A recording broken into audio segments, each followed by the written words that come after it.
crypto warriors, changing our world day by day. The way of the crypto warriors, can't rely on the bankers, no way. Hey guys, Bix Weir, roadtoroad.com. Let's talk about an industry that has probably seen the last of the good time. It's leisure and hospitality. But first of all, let's take a look at Steve Mnuchin's rigging job. Not bad. He's holding the market. As you can see from like mid-February, when we started to recognize that the world was changing and they locked down everything, the stock market went down drastically from 30,000 down below 20. But Steve has been clicking his mouse every day really hard, so obviously the stock market's up. From that point, we've gained back over half the losses. I expect the stock market to keep going as long as Steve Mnuchin goes like this with his mouse. This is not free market trading. This is third world. I don't even know what this is anymore. I mean, I've been saying, yeah, the markets have been rigged since the invention of computers, but now it's just so obvious. I hope everybody sees just how big the rigging job is. And it can go on infinitely until the derivative bubble can't go on infinitely, and that's what's blowing up. That's why the banks are having to make trillion-dollar injections every night into the stock market, the bond market, all markets. Is the derivative market has literally done what it was created to do. In the late 1990s, Alan Greenspan, Robert Rubin, and the gang deregulated derivatives so that the banks would load up so much of the derivative debt it would destroy the entire system. Now the derivative market's going sideways. You don't hear about it. Nobody talks about it.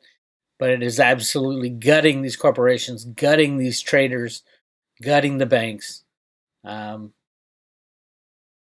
if you rig the market, you're fine, right? That's the problem. Huge problem now. The middle class is getting destroyed. So you got the rich people who are doing fine because the market's being rigged higher by Steve Mnuchin and friends. And you got the poor who are pissed off just because if you were poor, wouldn't you be pissed off? Then you got the middle class turning into the poor because the Democratic governors and socialists and Antifa want all that, and George Soros especially, want the entire middle class to be destroyed because then they got all kinds of voters. Imagine the amount of votes the Democrats are going to get if the economy implodes and nobody has a job. They're all about giving away free things to turn us into a socialist country. And I hope you recognize that there is nothing good that comes from socialism. It has been proven time and time again, over and over again. How many times do we have to see the misery, the pain, the death that is caused by socialism? But this is a natural progression. Socialism, communism, socialism, crash. Then you start again. People struggle to get back on their feet. Capitalism thrives, brings the entire country up. Everybody's doing well, and then all of a sudden everybody wants some more. What about these people that we left behind? Let's give them more and more and more. They expect more and more. Something happens, there's a hiccup. Boom, the economy crashes. Everybody wants more. Nobody wants less. Socialism starts again. It's the world we live in. But let's talk about this industry. The U.S. leisure and hospitality industry lost 8.2 million jobs in 2 months. That's a hell of a lot of jobs. I mean, that's a hell of a lot. If restaurants aren't allowed to be open, and waiters and bartenders aren't allowed to do what they do, and hotels aren't allowed to be open, and travel locations aren't allowed to be open, you're going to lose a lot of jobs. The problem is they're not coming back. I would say maybe 10% of those will come back. If you're in the restaurant business, if you're in the hospitality business, if you're in the vacation business, you better start looking for a side job. I have so many friends and family who are in those businesses. You got to look for a side job. Nothing's going to return to the way it was, not even close. And you know how hard it was even before. If you're a restaurant owner, before January, how hard was it to run your restaurant profitably with all the regulations and bullshit you have to deal with? Now, good night. It was hard before, it's impossible now. I think over 50% of all restaurants will close within the next month. For good, never to come back.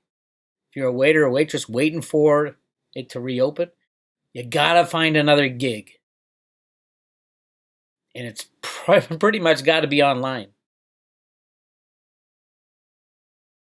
The foreseeable future is just the government paying money.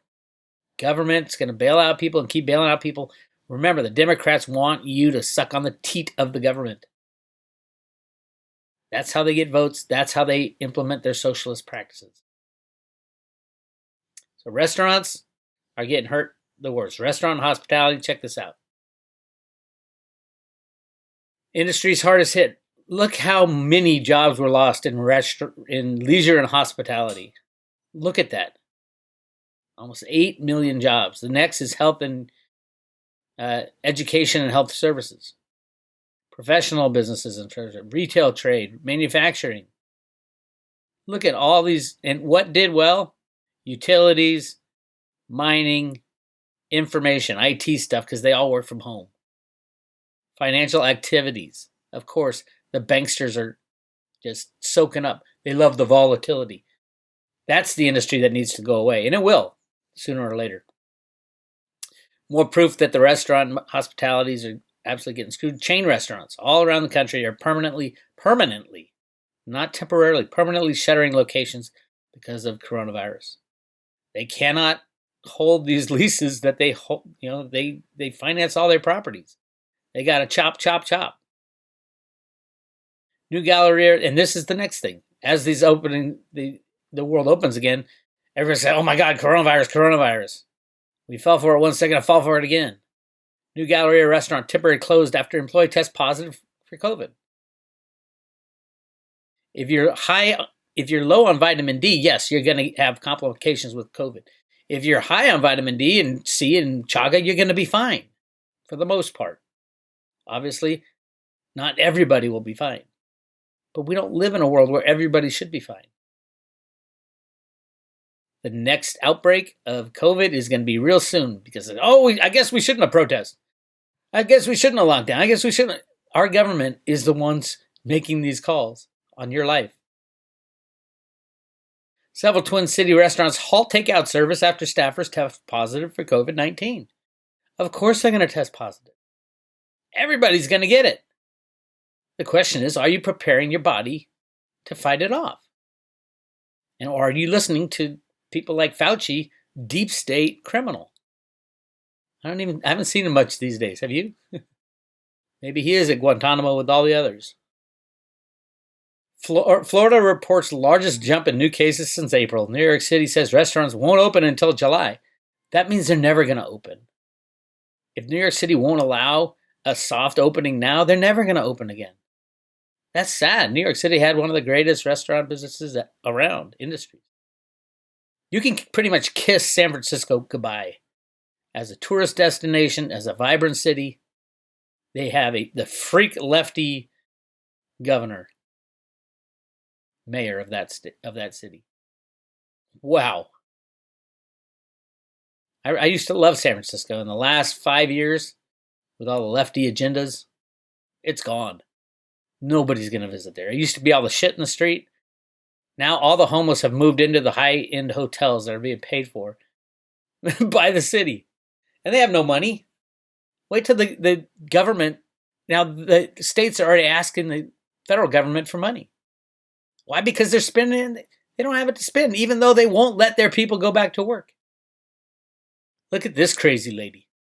Washington, D.C. mayor scraps curfew, calls for withdrawal of National Guard's troops. Are you crazy? Or do you have an agenda? She obviously has an agenda. She should be arrested. You know who is trying the Floyd case? One of the senior guys at Antifa.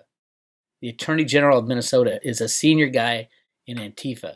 He is the one prosecuting the cop who murdered George Floyd. This is year zero, my friends. It is crazy, absolutely bizarre and ridiculous. And oh, by the way, if you know, cities and states made a hell of a lot of money from these big sports. Sports was a huge revenue generator on all kinds of fronts.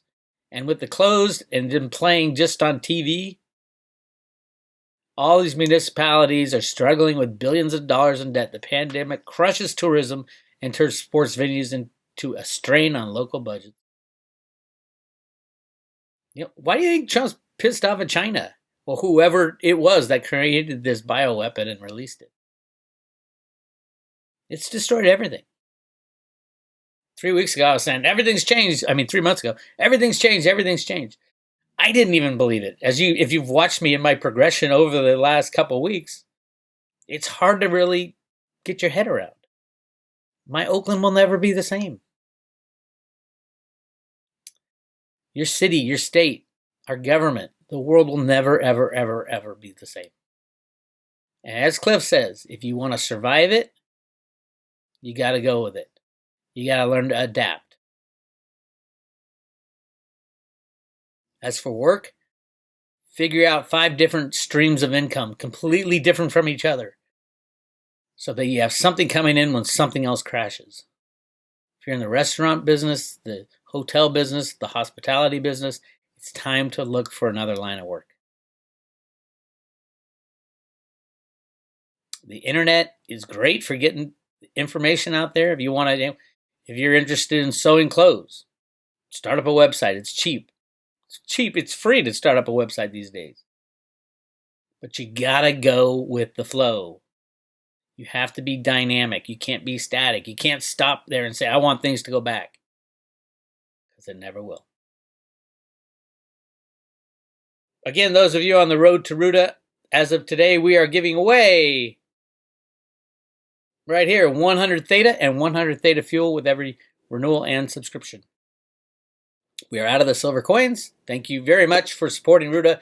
Hang on to your silver coins. They might be released later in a few months, maybe next year, but most likely won't give them away because of the price of silver. We'll see what happens. Really interesting time for silver, as JP Morgan is the only one providing physical silver to the market. Not Mexico, not South America. Nobody's providing silver to the market except JP Morgan through leasing of silver. And basically that's a naked short. Read Ted Butler's latest article. I think he put it out on GATA. My friends at GATA posted it. GATA.org. Anyway, if you want to sign up for the Road to Ruta, hit subscribe today and join in the craziness. Yes, Theta's going to start going crazy again very soon. So hang on to your hat. This is Bix. I'll talk to you later.